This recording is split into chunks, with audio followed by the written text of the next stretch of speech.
In this video, we will cover how to adjust the display selection tiles on the Ag Leader PF3000.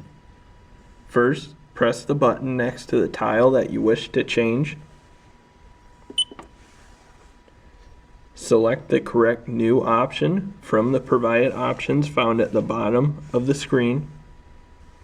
Once your new option has been selected, press that button under it.